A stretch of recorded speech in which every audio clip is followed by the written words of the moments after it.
Markle is living a fairy tale, with a prince by her side and a castle of her own. Frogmore is a royal residence. It is very grand. One of the nicest things about Frogmore Cottage is that it is just a stone's throw away from the Queen's residence at Windsor Castle. After a $4 million upgrade, it's decorated for a duchess. Velvet sofas, old mirrors, multi-coloured cushions. There is a granny annex for the glamorous Granny Doria. Meghan's keen to have a space for yoga.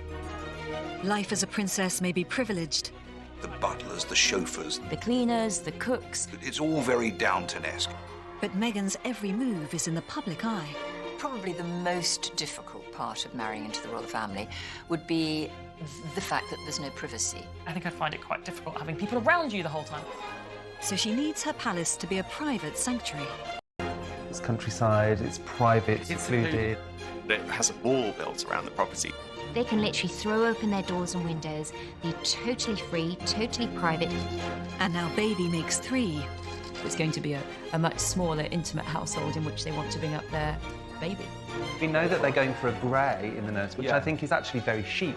It's going to be the chicest baby there is. Well, I should hope so. How will Meghan redefine what it means to live like a royal? They want the craziness of being a member of the royal family to end when they go inside their homes. It's a very modern princess thing to do, I think. Modern princess, I like that.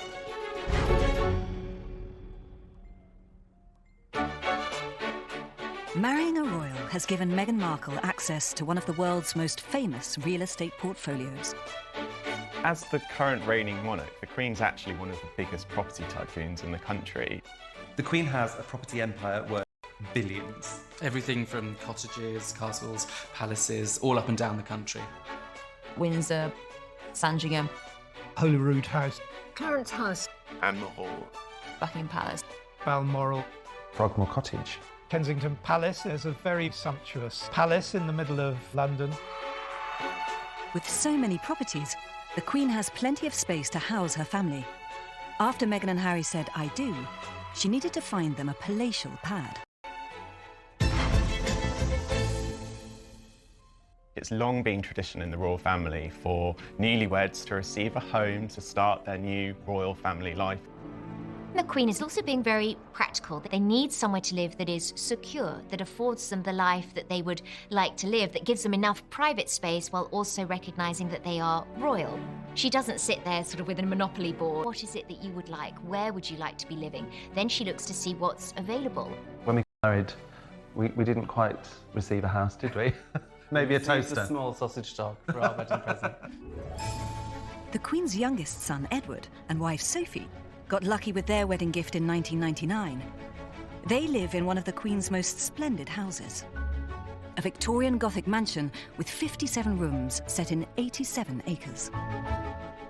Bagshot Park is one of the largest properties that the Queen's given out to her children or grandchildren. It's so big that just a few years ago, Edward and Sophie had to hire a programme coordinator just to look after the various members of staff. There's the glass coach, driving directly past our camera. When the perfect property isn't available, the Queen goes shopping. She splashed the cash to buy her daughter her dream home. Princess Anne and Captain Mark Phillips, who she married, were both very, very keen horse people. And when they married, there were no properties available within the royal portfolio. And so the Queen found Gatcombe Park for them, which is absolutely perfect for their equestrian needs. Gatcombe Park is very much a working farm, and there are saddles and riding boots and hay. No one is standing on ceremony. The Queen funded her second son, Prince Andrew, when he and wife Sarah Ferguson built their own home. They designed and built this huge country house not far from Windsor called Sunning Hill Park. It seemed to be very brash and modern and very unroyal. It was of a time. It was of the 80s, and the 80s were not the most beautiful aesthetically. I imagine inside it was filled with pelmets of swags of shot silk everywhere. If you look at how Fergie dressed in the 80s, I imagine it would look like that. I'm like big puffed shoulders, like the curtains reflecting that. For sure. It was immediately labelled South York after South Fork, the Dallas television series. I thought it looked more like a Tesco supermarket. But Fergie and Andrew took it on the chin. They didn't care. They loved living there, and it's where they began raising their children. But the house didn't last much longer than the marriage. It was sold to a Kazakh oligarch who let it fall into disrepair and then pulled it down. The Queen gifted William use of an apartment in Kensington Palace and Anma Hall on her Sandringham estate in Norfolk. William obviously has been going to Sandringham since he was a dot, so he knows that area very well. It's relatively private. Part of William and Kate's decision to go to Norfolk was because they had this very tight-knit group of friends there. The Turnip Toffs, these would be very people who'd been mates with the Queen and Prince Charles, you know, multiple generations. That area of Norfolk in the summer is very happening for posh people. North Norfolk, the coastline, it's got very beautiful beaches, big houses where other sort of posh earls and friends of the royal family live, lots of big estates. It's certainly a very popular, posh British hangout.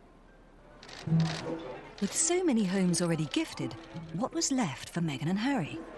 The Queen found them Frogmore Cottage, a des res hidden away on the Windsor Castle estate. It makes sense to me that Harry and Meghan wanted to move to Windsor. For obvious reasons, Frogmore is very personal to them because it's where they held their wedding reception, it's where they did their engagement photographs. Harry has spent a lot of time in Windsor when he was at school at Eton. He loves Windsor. It's not too far from the City of London, so they can easily get into town, but they've got the best of both worlds. It's countryside, it's private, it's secluded, isn't it?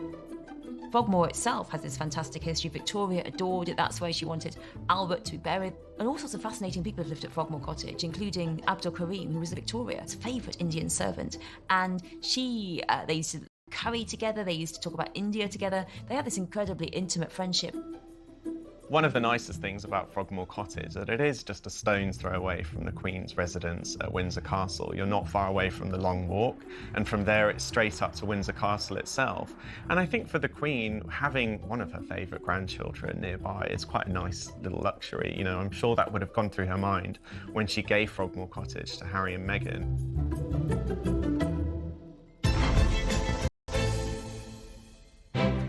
Meghan and Harry's new home was under wraps for months, while a team of builders blitzed it inside and out. Frogmore Cottage needed huge amounts of renovation. They've reported... £3 million, apparently. Yes, £3 million worth of renovation. It was previously 5 separate staff apartments for staff working in Windsor Castle, and of course needed to be returned back into one home, and a very different home to what it used to be as well. There is a annex for the glamorous granny Doria, who's going to be flying in. Heathrow's so close, so it makes sense that there's somewhere for her to stay when she comes to look after the baby and visit the family. Harry and Meghan are a modern family. They want certain spaces that weren't even thought of in previous eras. Meghan's keen to have a space for yoga, and Harry wants a home gym. You know, these are things that members of the royal family didn't have in the past. Meghan has opted for a very large grand staircase in the entrance with a double set of stairs either side. You can imagine Gone with the Wind. It's quite an American move, I would say. I think so. I think the whole place is going to be a mishmash of very British and some American traditions. And this grand staircase, you can imagine, you know, the car waiting outside as she sweeps down the stairs in a ball gown off to a glamour. Meghan's in-laws, Kate and William, also took on a major renovation at their London home, Kensington Palace. It had once belonged to the Queen's sister. When Princess Margaret had apartment 1A in the late 60s, 70s, it was very luxurious. It was beautifully decorated, very bold blue colours on the walls. She had a wonderful sink in her bathroom that was pale pink, an orchid-shaped sink. I mean, I think I would have loved that more than any of them. Princess Margaret was the polar opposite to her sister. Where Elizabeth was always rather frugal and restrained, Margaret lived in a much more extravagant way. She had a much greater sense of style than her sister. Her flat at Kensington Palace was famed for rather wild parties. But the apartment was neglected after Margaret's death in 2002 and rapidly deteriorated. When William and Kate took over apartment 1A, it needed extensive work. The windows, the roof, pipework, electrics. There was asbestos, there was really bad wiring, heating that hadn't been updated. So it was a massive renovation job because it is quite a big property. For you and I doing up a home, we're going to be thinking about the bedroom, the bathrooms and a kitchen, and that's about it. For William and Kate, there were 22 rooms to think about. It might be a palace, but the Cambridges were keen to lead a modern, domestic lifestyle. It was important that the kitchen would be the heart of that home. So it was the first time, actually, that apartment 1A had a proper kitchen installed that a family could use, not just a chef. It is Kate and William doing the majority of that cooking themselves. Kate came from a pretty regular family home where lunch around a kitchen table, entertaining in that way was really important. And I think it's great that she wants to continue that tradition with her family and her children. It's a very modern princess thing to do, I think. Modern princess, I like that. There was a report that the Queen didn't quite understand why would they want another kitchen, because surely that's where the staff work. And of course, that's the life that she knows.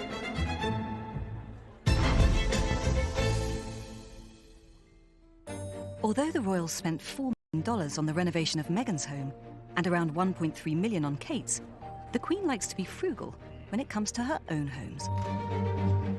The Queen is very aware that many people in the country don't have much money, only have small houses, lots of people don't even own their own home. She's very aware of her public image, and unlike many other royals, before and since, she really hasn't renovated the palaces very greatly. They remind her of her happy childhood with her parents. She has moved into what they are and been happy with what she has. However, after years of neglect, the Queen had to give Buckingham Palace a much-needed makeover. 2016 saw the start of a 10-year renovation project. It's a lot on the dilapidated side. Bits were frankly falling off. Chunks of masonry from the portico, one nearly hit Princess Anne a few years ago. It's incredibly run down in the places that we, the public, don't get to see, and requires a lot of money to bring it up to any kind of livable state. Much of the palace's 100 miles of electric cable and 20 miles of heating pipework will be replaced in the $480 million refurbishment. Now, much of Buckingham Palace hasn't been touched in 50 or 60 years, so there's boilers that are leaking, there's asbestos, there's dodgy wiring, there's so much that hasn't been replaced. A major justification for the Buckingham Palace renovation was to avoid a catastrophic fire like the one which ravaged Windsor Castle in 1992. The Queen was devastated by the Windsor Castle fire. She really sees herself as a keeper of royal history. So to see it go up in flames as quickly and voraciously as it did was devastating. The firemen, they were amazing. Prince Andrew did a very good job of sort of leading a chain where they were getting all the artifacts out, the art and the priceless antiques. Her Majesty's absolutely devastated. She is at present inside the castle, helping to take stuff out of the castle, works hard. The castle needed a 5-year, $50 million restoration to repair the destruction. When they were doing the renovation, they did think, now that it's a burnt-out heap, how can we make this more energy efficient moving forward? How can we make sure that we restore it to its former glory, but make sure that the wiring is correct this time round? So, yes, they were able to use it to correct some old issues and bring it up to the present day.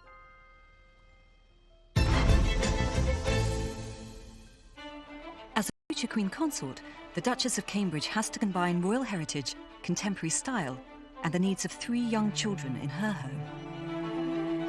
Although apartment 1A is the family home, William and Kate do use it for official purposes. It's a potential palace for them when they are king and queen of the country, and apartment 1A has to adhere to strict royal traditions.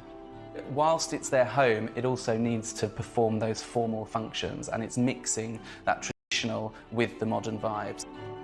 So getting the interior design right was critical. Kate called in the professionals.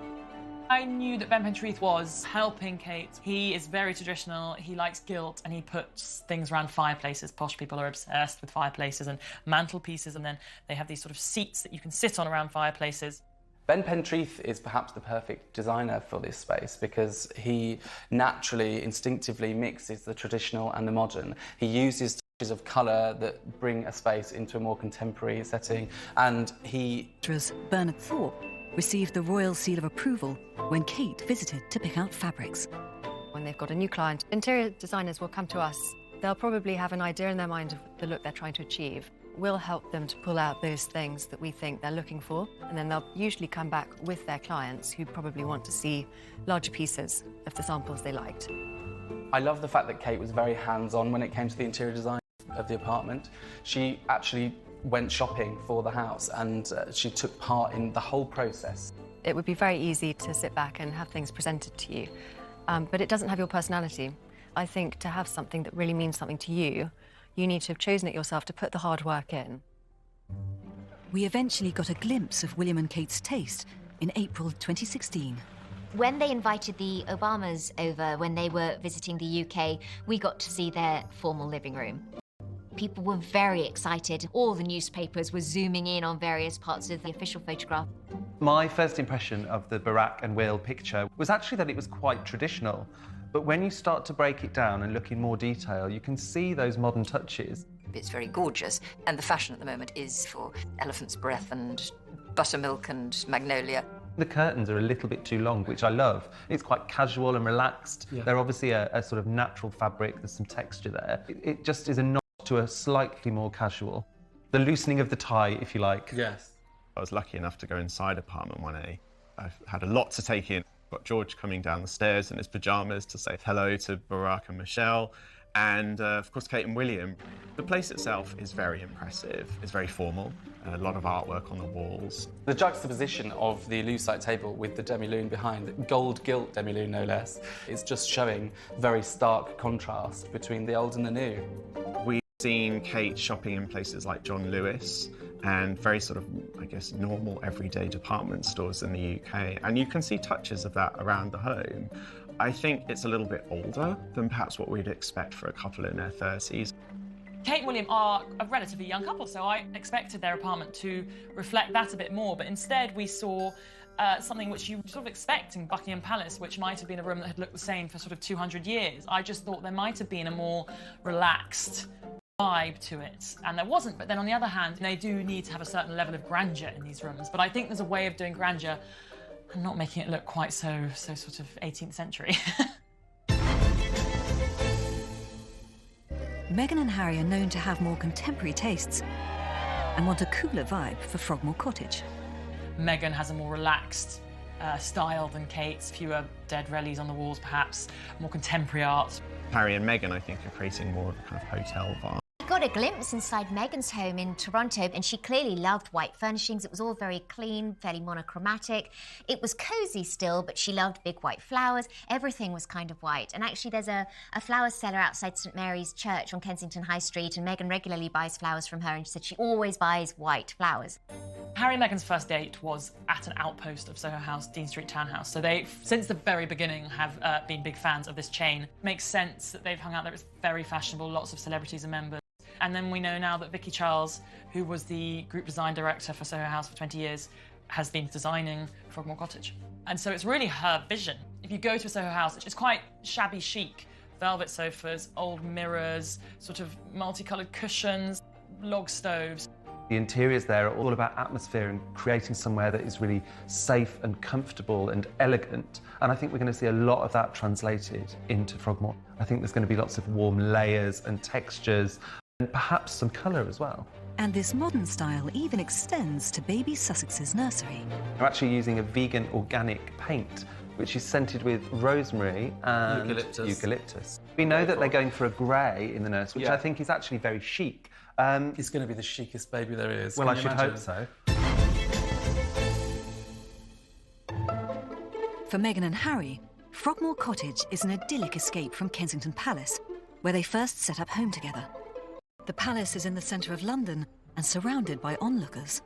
Probably the most difficult part of marrying into the royal family would be the fact that there's no privacy, or very little privacy.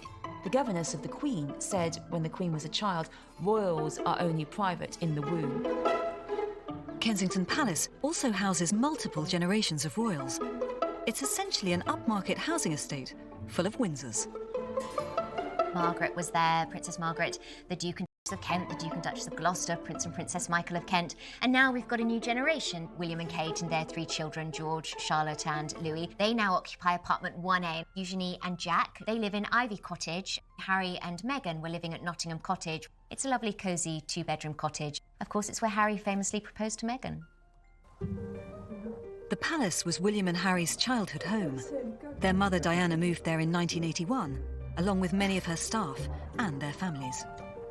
Father had been working in the press office for Charles and Diana. He was one of their press secretaries. It was actually very special living at Kensington Palace. I was in my late teens, and we would see William and Harry coming and going with their nanny. Diana would liken Kensington Palace to Coronation Street. I guess that's the very English version of Melrose Place.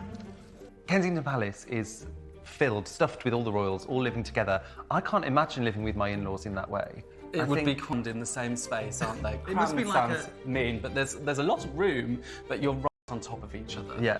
I think it's just, when you're living in close quarters with family members, there are curtain twitchers. People are sort of watching who's coming and going. Princess Margaret, for many years, lived next door to Diana when she was on her own there. And I think, Princess Margaret was very sympathetic to Diana. But I think there was also a feeling that the gardens were perhaps overlooked and there was not much privacy there. After Diana separated from Prince Charles in 1992, Kensington Palace was surrounded by press photographers, eager for a shot of the world's most famous single woman. She was constantly seen coming and going because in her era, paparazzi photographers were allowed to stand at the gates. So there was any number of photographs of her driving in and out. Diana was very good at actually dealing with that. Reluctantly would give them a smile and a wave and look as though that she wasn't bothered. But deep down, yes, she didn't like it. She did see it as an invasion of her privacy. If Diana happened to have a gentleman friend that she wanted to see, yes, they were smuggled in the boot of a car because that was the only way to avoid any kind of scandal, salacious gossip. It probably did feel like something of a gilded cage because she couldn't go anywhere. And that's why she had asked her brother, Charles Spencer, if she could have a bolt hole on the Spencer estate. He at first said yes, and then he reneged on that offer because he was worried that there was going to be too much press intrusion. And as a result, he and Diana had a frosty relationship. Sadly, they were never able to reconcile. Kensington Palace became the focus of the world's grief after Diana's tragic death in 1997. Harry watched what happened to his mother, and he, I think, is absolutely determined the same thing will not happen to Meghan. Frogmore Cottage gives them absolute privacy and discretion. They're able to raise baby Sussex in the most peaceful environment that's only open to the public 3 days a year. It has a wall built around the property, so when that public is there, they will never get to see the Sussexes. I think they're going to love their life there because they can literally throw open their doors and windows, be totally free, totally private, totally secure, and it'll be a beautiful place to raise a family. Meghan and Harry may be raising a family now, but they're also taking on more royal duties as the Queen steps back. So where do they escape to when they need a break from the day job? When you're a royal, you can't just pop to a hotel in France for your holiday. It would just be chaos. So you have to use your palaces. You have to go to Balmoral for summer, Sandringham for Christmas. Meghan was invited to spend Christmas with the royals at Sandringham before her marriage. It was King George V that said there was no better place, I'm paraphrasing, but no better place that he loved than Sandringham. King George VI, the Queen's father, felt the same way. And for someone who's now been Queen for 67 years, there's very few opportunities where you're not on duty. She has memories in those places with her own family as well, so those moments are to be cherished. The Prince of Wales bought himself a hideaway of his own just before his marriage to Diana. Highgrove is very much a Georgian country house. It's got a nice atmosphere about it. It's just got a much more family-orientated feel. It's a place he loves to spend the most amount of time. It's a place he feels most at peace. But Highgrove isn't everyone's idea of the perfect hideaway. I think Camilla finds Highgrove, it's Charles's place. It's not their place. He lived there with Diana. I guess quite a lot of her memories will be from the Diana years when the War of the Waleses was in full flood, when the ghastly tape recordings were being published of their late-night conversations. It was a very difficult time for her and a very painful time for her. And the place she and Charles love to be together is Balmoral, up in Scotland. That is, I think, where they are at their most relaxed. Charles inherited his passion for Scotland from his mother. The Queen really loves Balmoral. It is her beloved place, and I'm not sure whether any monarch ever again will love Balmoral like the Queen. I think she just loves the family time that she's afforded there. The Queen ensures she's surrounded by family at this remote Scottish castle, inviting William, Kate, Harry and Meghan to spend summer holidays there. Only a few privileged guests from outside the family get to join them. My dad has a great story. He got to go up to Balmoral and the Queen invited him and their other guests for the weekend on a picnic. And then after the picnic, everybody clears up together. And he went to the sink and he didn't really pay attention to the person standing next to him. He just said, as one would, "I'll wash you dry." And this voice very curtly says, "No, I'll wash you dry." And it was the Queen. I know. She's not precious. Yes, we want her to behave like the Queen when we're seeing her out in public, but I kind of love that she's like the nation's favourite granny too. And when Meghan stays at Balmoral, she'll need to be careful what she packs. I know that Cherie Blair, the wife of the former Prime Minister Tony Blair, the Prime Minister's always invited to go and stay up at Balmoral, the Queen's Scottish castle, and Cherie had packed and didn't realise the first year they went that a butler or valet would unpack for her. Was then mortified to find out later that they'd unpacked her stuff and her contraception had been put in a bathroom cupboard. This is why they say their son Leo came about, because when they went back the next year, she didn't pack contraception, supposedly, because she was so embarrassed at the thought of a fixture on the Queen's calendar. But is it really the perfect summer vacation spot for Kate and Meghan? Kate loves that same royal lifestyle. She loves all the outdoorsy things. She wants to be surrounded by dogs and out in the stream. Meghan, I'm not sure. She's a California girl, so while I think she would appreciate the countryside, I think she'd find Scotland quite tough. Meghan's made no secret of how much she loves the sunshine and yoga outside on the beach, and Balmoral, you've got to be made of pretty stern stuff because it can be very cold up there even in the middle of August. I'm sure she will go because Harry will want to go and she'll want to go and share that part of his life with him, but I'm not sure we will see them go for perhaps the same length of time as they would have done in previous years.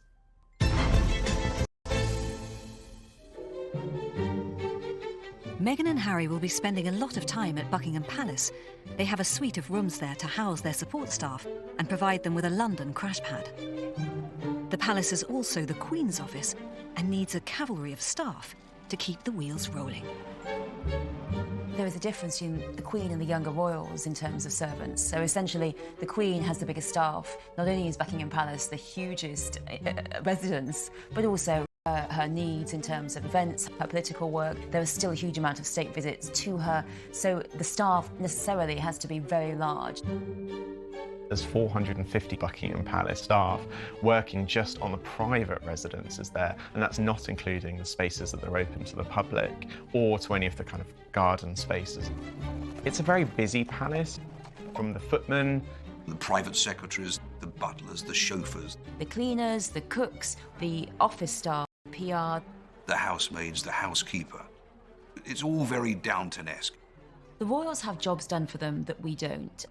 The man who winds the clocks. There's 450 clocks in Windsor and 1,000 clocks in Buckingham Palace. The clock winder at Windsor Castle, it said it took him 16 hours to wind up all the clocks there. So by the time you've done one load of clocks, you've got to start all over again. The dresser is something that seems a very unique royal job. They will organise the outfits, they will sort out everything with the dry cleaners, they will pack everything, and they will also help to dress you.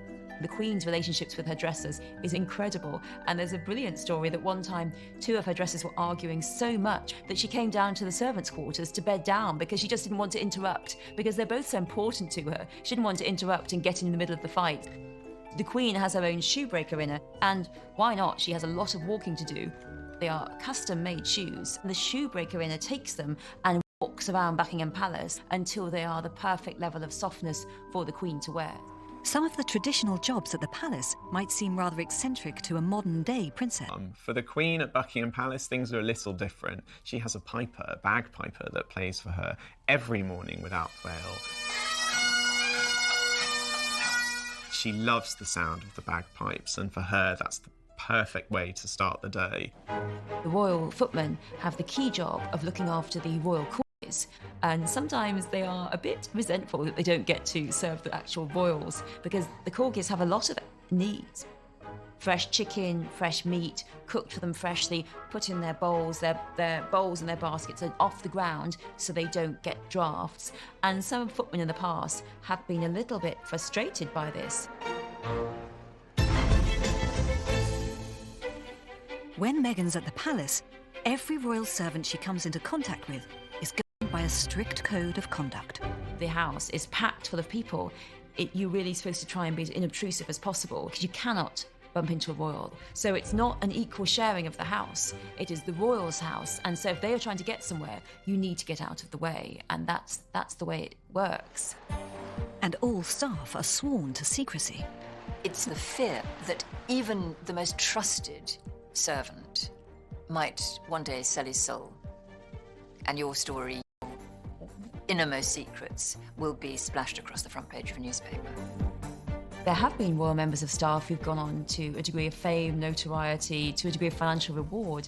I think the most fascinating story is Miss Marion Crawford, who was the governess of the Queen and Princess Margaret when they were little girls. She went with them to Buckingham Palace when their father became king. She was there for the courtship between Elizabeth and Philip, and she was such a trusted member of the household. They told her everything, they were devoted to her, and when she left the household, she wrote a book about the princesses, about everything. And this was published in America. Now this incredibly private family, all these secrets are laid bare, and the royal family were really shocked. They were shocked, they felt betrayed, and they never spoke to her ever again. If you leave and you talk, then that is the end of any relationship you've ever had with the royals. Harry's been brought up with servants, but for Meghan it's a whole new and luxurious way of life. Prince Charles's former butler, Grant Harold, trains staff to cater for the famous, rich and royal. At the state dinner at Buckingham Palace, food and cutlery always goes at the top. As well as doing all the traditional things you expect, I teach them how to shake hands, how to sit down correctly, how to walk correctly. When you do a breakfast tray in a royal home, the teapot, make sure that it's already pre-warmed. We've got some toast. Royal homes, stately homes, they tend to cut the crusts off. Now, there was an old rule from years ago that married ladies could have because they weren't married and they were looking for a husband. Princess Margaret famously used to be brought a breakfast tray, I think at 9 o'clock every morning, and then she'd spend the next 2 hours lying in bed, reading the papers and chain smoking. Try to keep it level as you go up the stairs. She'd be brought buttered eggs. They weren't supposed to be called scrambled eggs because scrambled was deemed common, but buttered eggs supposedly was what she was brought on her breakfast tray. You get to this point, knock twice, if you just want to... Come in. Good morning. Good morning. Is the tray right here? Perfect, thank you. Meghan can learn from the Queen how to be the hostess with the mostess at her own royal palace. You and I might have a dinner party and invite perhaps 6 friends round. The Queen very often will have a banquet for hundreds of people at Buckingham Palace. And although she has all these people to do the work, she is actually a fantastically good hostess and quite a proud hostess. And she will go and check the arrangements before any banquet. If she's got a visitor coming to stay, like Barack Obama, Thank you so much for the she will inspect the rooms. She would choose which suite of rooms they're going to stay in Buckingham Palace, and she will check them out. She will select some books to put by their bedsides, and she would generally prepare for a guest like you and I might prepare for a guest. There are even strict rules for those royal guests to follow. If you're lucky enough to go to an event at Buckingham Palace, what might surprise you is that the menu will not be in English, it will be written in French, which is a very old royal tradition. It's quite nice, and I think it keeps people on their toes as well, because when they sit down, they've suddenly got to really concentrate on what the menu says. If you're dining with the Queen, you've got to make sure that before the Queen stops eating, you've finished. If you haven't, then unfortunately, the staff will come in and take your plate away. But dinner at Meghan's place is likely to be a much more informal affair. Meghan loves to cook, we know that, and she loves to entertain and prepare food for her friends. So I think moving to a much bigger space, we're going to see her entertaining more, lots of private parties with pals, where I think it'll be quite relaxed. I don't think you'd be very relaxed if you were invited over to Meghan's house for a party. Can you imagine? Meghan and Harry's more relaxed attitude to protocol means they won't surround themselves with servants. There has been an attempt from the Duke and Duchess of Cambridge to have fewer staff around them. And I think that the trend of the younger royals having a smaller staff is going to be even more intensified with Harry and Meghan setting up home in Frogmore Cottage. I can't think that Meghan and Harry will ever want a huge number of staff. But I do think that they will need somebody who will manage whether Harry and Meghan would go the whole hog and have valets and footmen. Harry, I think, finds his father's lifestyle probably a bit over the top. He is of a much younger generation, obviously, and he's had a lot of friends, and he's been to their houses. He was in the army. He is probably more comfortable with the frugality than the huge staffing levels and luxury. At the last count, Prince Charles had 118 staff, which means he never has to do his own chores. A 2003 documentary shows Harry cleaning his own boots, something his dad can't get his head around. What? Yes, I'm not just doing it for them. I'm not just doing it for them. I always do it. I always clean them. I played yesterday. I didn't have a chance. There was someone else to do it for you. Huh. Prince Charles famously had valets who did quite a lot for him. They put toothpaste on his toothbrush. Sometimes if you have that level of assistance, it can seem that you're divorced from reality to a degree. There have been a lot of stories about Charles. There is no doubt that he likes his luxury, and he is a bit pampered because he has the staff to pamper him. He does have a very bad back and does like to sleep on his own mattress, if that is humanly possible. And he certainly takes cushions to sit on and to put his back against on chairs. The idea that he travels the world with his own lavatory seat is nonsense. The first royal moderniser was William and Harry's mother, the Princess of Wales. Diana was revolutionary. Diana wanted a completely different approach to how royalty dealt with staff. Before her marriage in 1981, she had spent some limited time at Buckingham Palace and was befriended by one of the Queen's stewards, who was incredibly helpful to Diana at a difficult time. You know, you have an 18, 19-year-old, and she thought, well, look, you know, maybe that's how I should sort of treat my staff. The protocol, before I even went to Kensington Palace, you always referred to them first thing in the morning, Your Royal Highness. Almost from day one when Diana came out of the door and I said, oh, bow my head, good morning, Your Royal Highness. She said, oh, you can stop all that crap, Ken, you know. You know, she effectively was running the house by speaking to the chefs, you know, speaking to the housekeepers, going to see the chauffeurs, letting them know what her word was, which was a complete change in how royalty dealt with their staff. Diana loved to be down in the kitchens, and Harry and William used to go into the kitchen and ask for treats and snacks. I remember hearing from a former palace aide that the chef that they had at Kensington Palace used to get frustrated sometimes because Diana would just take it upon herself to go up in the kitchen and make the boys a pudding or, you know, bowls of ice cream, and that was his job. But she just really enjoyed this closeness to staff, which was completely almost an anathema. The prince, who found that her relationship with staff was probably too close for comfort. And Diana's sons clearly want more relaxed households. We obviously see William as well not wanting to perhaps have the closeness of a valet that his father did. We really need to look at the Cambridges and see how small their staff are to see how that's kind of inspired the way they bring up their children. A discreet advertisement in the Lady magazine in 2015, seeking a housekeeper, may have been placed on behalf of the Cambridge family. What was interesting was that they wanted one person. They're trying to keep it as minimally staffed as possible because I think they don't want the children growing up. They're already growing up with a very privileged life. So I think William and Kate want to keep them grounded so that they understand that privilege, but that they don't take advantage of that privilege. That's very important. And it'll be no different for Harry and Meghan. It's going to be a much smaller, intimate household in which they want to bring up their baby. Will they have a housekeeper? Possibly. It ends there because for them, they want the craziness of being a member of the royal family to end when they go inside their homes.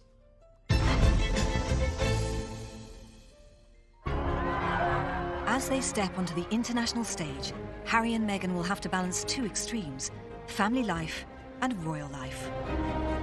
Frogmore is a royal residence. It belongs to the Crown Estates, and it is very grand. So life will be much more royal than it was in the early days when they were together. This royal life will take them across the world, and even possibly to a new home. Perhaps they might think about an overseas property, the Hamptons maybe. I can see Harry rocking some swim shorts in the Hamptons. Bit of Ralph Lauren over the shoulders. Yeah. I think Meghan's going to want somewhere by the sea. perhaps in California, in Malibu, somewhere where the days are long and the weather is hot. I could even imagine them taking a small apartment in New York. That would feel Meghan. I'd like that. That would be quite nice, wouldn't it? And they'll redefine how the royal family works and lives. In recent years, we've seen William, Kate, Harry and Meghan leading the normalisation of the royal family, taking the royal family into a very new era, making it clear that they are people just like you and I, albeit in much nicer homes.